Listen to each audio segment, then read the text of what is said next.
नमस्कार, मैं हूं निम्मी और आपका स्वागत है बिहार आवर में। बढ़ते हैं बिहार की 25 अहम खबरों की ओर। जेईई मेन एग्जाम अप्रैल 2021। कोरोना के बढ़ते मामलों के बीच जेईई मेन परीक्षा स्थगित। 27, 28 और 30 अप्रैल को होने थे एग्जाम। कोरोना के बढ़ते मामलों के बीच जेईई मेन अप्रैल परीक्षा 2021 को स्थगित कर दिया गया है। इस बात की जानकारी खुद केंद्रीय शिक्षा मंत्री रमेश पोखरियाल निशंक ने एक ट्वीट के जरिए दी है।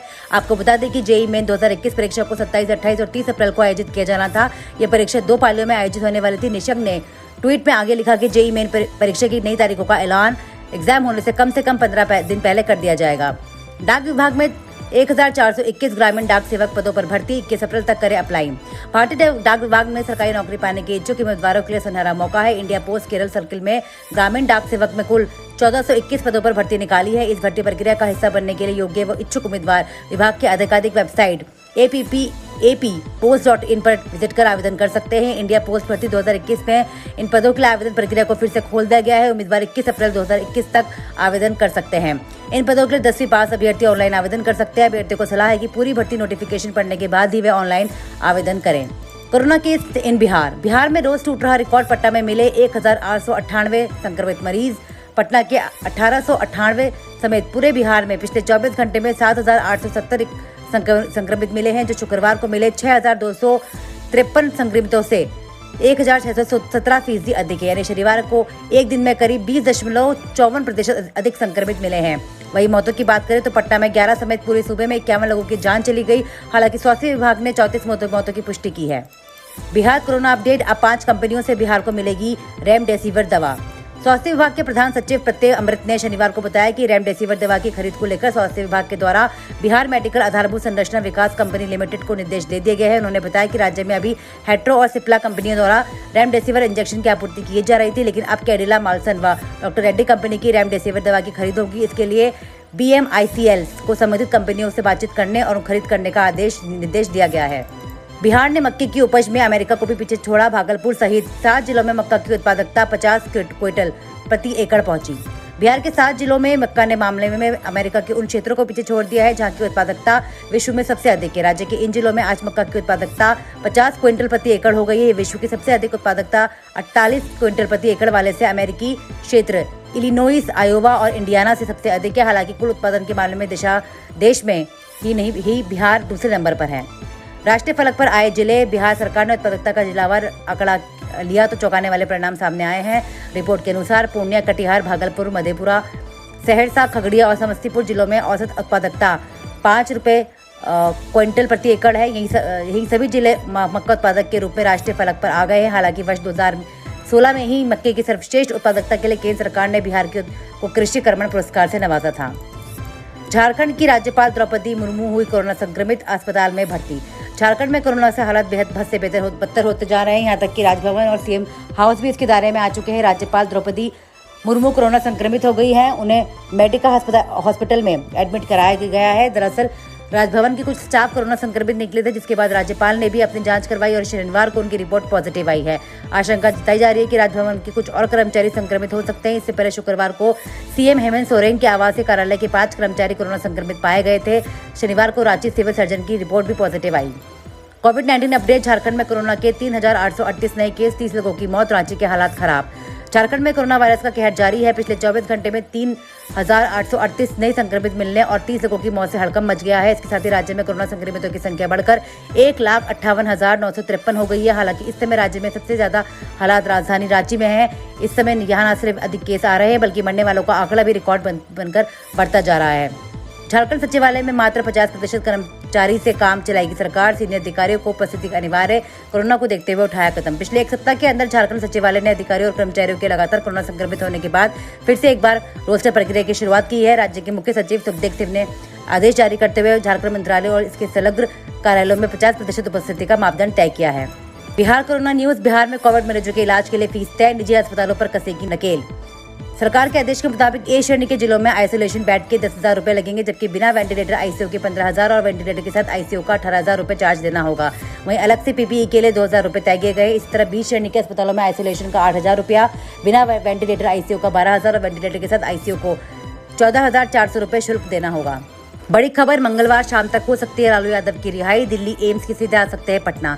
मिली जानकारी के अनुसार सोमवार को हाई कोर्ट के फैसले की कॉपी निचली अदालत से निकलने के बाद ही रिहाई हो सकती है। जानकारी भी सामने आ रही है कि वे दिल्ली एम्स सीधा पटना आवास आ सकते हैं। इस बीच लालू यादव के छोटे बेटे उनके राजनीतिक उत्तराधिकारी और बिहार के नेता प्रतिपक्ष तेजस्वी यादव ने पिता को बेल मिलने पर खुशी जताई है। उन्होंने कहा कि उच्च न्यायालय का फैसला आया है और हम लोगों को शुरू से ही भरोसा था कि न्याय मिलेगा। कोरोना दिल्ली में बदतर हो रहे हालात, केजरीवाल बोले राष्ट्रमंडल खेलगांव को बनाएगा कोविड सेंटर। मुख्यमंत्री अरविंद केजरीवाल ने रविवार को कहा कि दिल्ली में हालात हर पल बदतर होते जा रहे हैं और यहाँ पर खाली आईसीयू बेड की संख्या 100 से भी कम बची है। इसको देखते हुए अगले 2-3 दिनों में यमुना स्पोर्ट्स कॉम्प्लेक्स में 6000 से अधिक हाई फ्लो ऑक्सीजन बेड लगाए जाएंगे। राष्ट्रमंडल खेलगांव और कुछ स्कूलों को कोविड सेंटर बनाया जाएगा। इसके साथ ही राधा स्वामी सत्संग व्यास में कोविड सुविधा फिर से खोल दी जाएगी। सीएम केजरीवाल ने कहा कि दिल्ली में कोविड-19 के 25,500 से अधिक नए मामले सामने आए और बीते 24 घंटों में यहाँ संक्रमित होने की दर बढ़कर करीब 30% हो गई है। उन्होंने बताया कि बेड ऑक्सीजन की तेजी से बढ़ती आवश्यकता के बारे में उन्होंने केंद्रीय गृह मंत्री अमित शाह से बात की है। उन्होंने कहा कि हम केंद्र से लगातार संपर्क में हैं, उनकी सहायता प्राप्त कर रहे हैं। इस पाठशाला में फीस के बदले लिया जाता है प्लास्टिक का कचरा, फ्री में मिलती है किताबें व खाना। ये कोई सरकारी निजी स्कूल नहीं बल्कि चैलेंजेस ग्रुप द्वारा संचालित आर्थिक रूप से कमजोर एवं असहाय बच्चों का शिक्षा केंद्र है। यहाँ बच्चों में फीस के बदले प्लास्टिक का कचरा लिया जा रहा है। इसके बदले शिक्षा के साथ साथ फ्री किताबें, स्टेशनरी और खाना दिया जाता है। जब बच्चे शिक्षा केंद्र में प्रवेश करते हैं तो वे इकट्ठा किए गए प्लास्टिक व कचरे को डस्टबिन में डालते हैं। इस अनोखी पहल की शुरुआत करने वाले शख्स का नाम प्रिंस शर्मा है, जो स्कूल के संस्थापक भी है और वह नन्हे साथियों के साथ एक सकारात्मक सोच को बढ़ावा दे रहे हैं। राजधानी के सरकारी एवं निजी स्कूलों में एडमिशन ठप, कोरोना संक्रमण के कारण अभिभावक बच्चे नहीं आ रहे हैं स्कूल। पटना के सरकारी एवं निजी स्कूलों में वर्तमान में एडमिशन ठप हो गए हैं। स्कूल खुले हैं लेकिन अभिभावक नामांकन लेने नहीं आ रहे हैं। स्कूलों के परिसर भी खाली है। राजधानी समेत राज्य अधिकांश स्कूलों में अब तक मात्र 50% सीटों पर ही नामांकन हो पाया है। स्कूल अभी भी अभिभावकों की बाट जोड़ रहे हैं। एसोसिएशन ऑफ पब्लिक स्कूल्स के अध्यक्ष डॉक्टर सीवी सिंह का कहना है कि स्कूलों में अभी नामांकन की प्रक्रिया प्रारंभ हुई थी, तभी कोरोना संक्रमण काफी तेजी से फैलने लगा। सरकार को स्कूल बंद करने का निर्णय लेना पड़ा। इसकी सीधा प्रभाव राजधानी के स्कूलों के नामांकन पर पड़ा है। राजधानी के अधिकांश स्कूलों में नामांकन ठप पड़ गया है। शर्मनाक, पटना में 20 घंटे पत्नी और बेटी के शव के साथ रहा बुजुर्ग, 3 बेटों में कोई नहीं आया। कोरोना के खौफ ने समाज को कितना अमानवीय बना दिया है, इसका एक बड़ा उदाहरण शनिवार को पटना में देखने को मिला। बेऊर के हुलास बिहार कॉलोनी में एक माँ बेटी की शुक्रवार को ही मौत हो गई, लेकिन उनके शव को कंधा देने के लिए 4 लोग नहीं मिले। माँ और बेटी की मौत घर पर ही हो गई थी, लेकिन आसपास में कोई हाल पूछने तक नहीं आया। उल्टे जिसको ये खबर पता चली उसने अपने घर का दरवाजा अंदर से बंद कर लिया। 3 बेटों को इसकी खबर दी गई, लेकिन उनमें से कोई भी अपनी मां और बहन के अंतिम संस्कार के लिए नहीं पहुंचा। भारतीय दवाओं की दुनिया भर में बढ़ रही मांग, मार्च का निर्यात आंकड़ा पूरे वित्त वर्ष के सभी महीनों में सर्वाधिक। इस वर्ष मार्च के फार्मा निर्यात की विकास दर पिछले वर्ष समान महीने के मुकाबले 48.5% अधिक रही। मार्च 2020 में फार्मा निर्यात $1.54 अरब रहा था। ये विकास दर तब है जब दुनिया भर के फार्मा बाजार में गिरावट देखी गई है। देश से औषधियों का निर्यात पिछले वित्त वर्ष में 18% बढ़कर $24.44 अरब यानी कि लगभग 1.76 लाख करोड़ रुपए तक पहुंच गया था। उससे पिछले वित्त वर्ष में भारत ने $20.58 अरब करीब 1.48 लाख करोड़ रुपए मूल्य की दवाओं का निर्यात किया था। भारतीय औषधि निर्यात संवर्धन परिषद के महानिदेशक उदय भास्कर ने शनिवार को एक बयान में कहा कि इस वर्ष मार्च में देश का फार्मा निर्यात $2.3 अरब यानी लगभग 16,560 करोड़ रुपए तक जा पहुंचेगा। व्हाट्सएप में हुए ये 2 बड़े बदलाव, तुरंत करें ऐप अपडेट, फोटो और वीडियो भेजने में होगी आसानी। व्हाट्सएप के सभी नए अपडेट व्हाट्सएप की लेटेस्ट वर्जन में देखने को मिलेंगे। ये सभी अपडेट एप्पल ऐप स्टोर पर भी उपलब्ध है। अगर आपको व्हाट्सएप के नए अपडेट नहीं दिख रहे हैं तो आपको थोड़ा इंतजार करना पड़ सकता है। अभी तक व्हाट्सएप पर अभी यूजर्स फोटो या फिर वीडियो शेयर करता था तो आपकी प्रीव्यू फोटो और वीडियो काफी छोटा नजर आता था, लेकिन अब नए अपडेट के साथ व्हाट्सएप फोटो और वीडियो का छोटा स्क्वायर काफी बड़ा नजर आएगा। लीक रिपोर्ट की माने तो इस फीचर का अपडेट जल्द एंड्रॉइड वर्जन में भी मिलेगा। हालांकि लॉन्चिंग डेटा का खुलासा नहीं हुआ है। अभी तक व्हाट्सएप के ग्रुप मैसेज के सभी अधिकार एडमिन के पास होते थे, लेकिन अब नए अपडेट के साथ ही डिसअपेयरिंग मैसेज कंट्रोल फीचर का अधिकार ग्रुप के बाकी मेंबर्स को भी मिल जाएगा।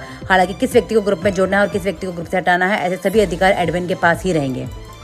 नगर परिषद क्षेत्र के सफाई कर्मी हड़ताल पर, सफाई नहीं होने से स्थिति भयावह होने की संभावना है। शनिवार को भी दूसरे दिन सफाई कर्मी अपने काम पर नहीं लौटे, जिसके कारण नवगछिया बाजार के सभी चौक चौराहों पर कूड़े का अंबार लगा हुआ था। मुख्य बाजार में झाड़ नहीं लगने के कारण कूड़ेदान से बदबू निकलने लगी है, जबकि नवगछिया बाजार में 2 जगहों पर माइक्रो कंटेनमेंट जोन बनाया गया है। सफाई कर्मचारियों का कहना है कि हम लोगों का पिछले 4 माह से वहां से रुपया नहीं मिला है, साथ ही पीएफ पैसा जमा नहीं करने के कारण हम लोगों को बढ़ोतरी नहीं हो पा रही है।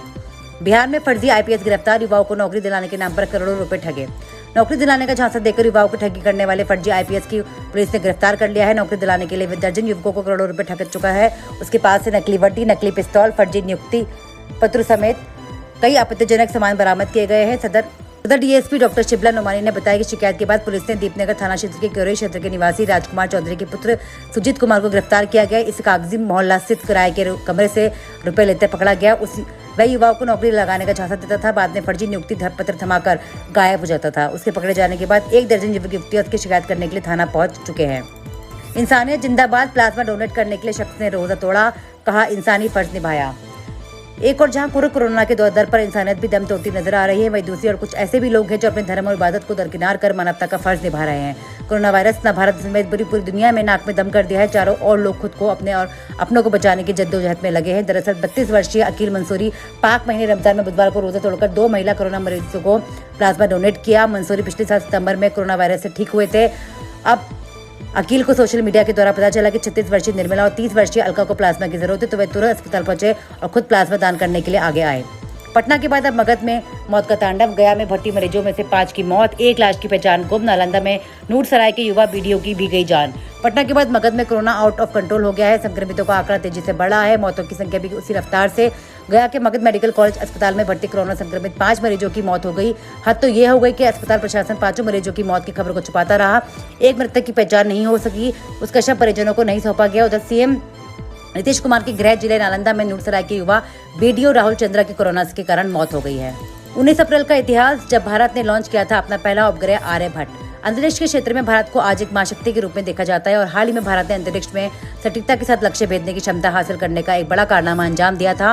उपग्रह प्रक्षेपण के क्षेत्र में भारत की विशेषज्ञता इसी बात से लगाया जा सकता है कि आज बहुत से कम देश कम लागत में अपने उपग्रहों को प्रक्षेपण के लिए भारत पर निर्भर करते हैं। देश के अंतरिक्ष में इस सफर में 19 अप्रैल का खास महत्व है।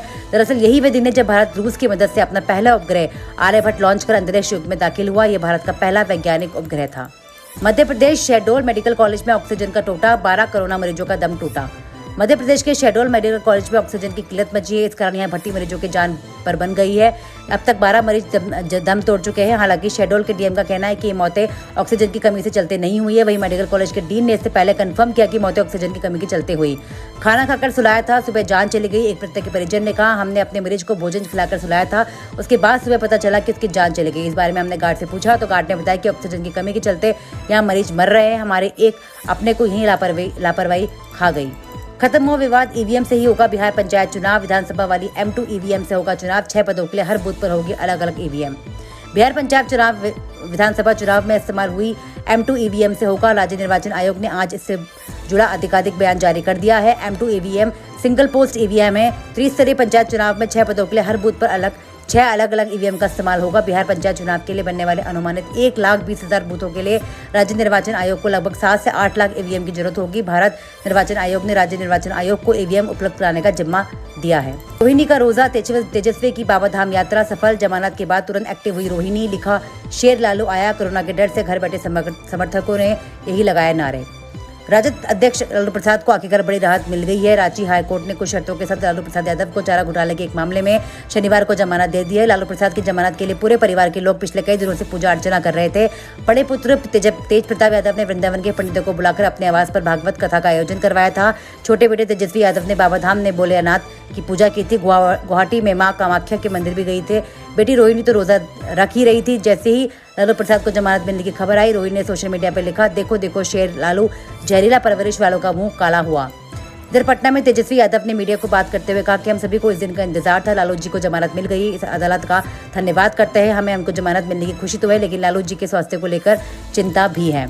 आज दोपहर सत्य का ऐलान, पक्का कांग्रेस चाह रही लॉकडाउन। बीजेपी हर हफ्ते 62 घंटे तेजस्वी बोले लगाने से पहले बताएं। सीएम बोले आज डीएम के साथ बैठक पर फैसला।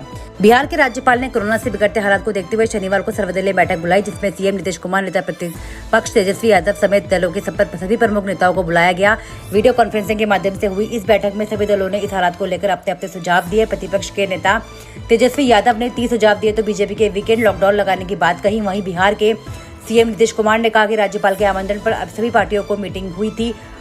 अब आज दोपहर सीएम नीतीश कुमार सभी जिलों के डीएम के साथ बैठक करेंगे। उसके बाद जो निर्णय लिया जाएगा उसे प्रेस कॉन्फ्रेंसिंग के जरिए जानकारी दी जाएगी। बीजेपी की तरफ से प्रदेश अध्यक्ष संजय जायसवाल ने इस सर्वदलीय बैठक में हिस्सा लिया। उन्होंने 5 दिन वर्किंग और 2 दिन की लॉकडाउन का सुझाव दिया है।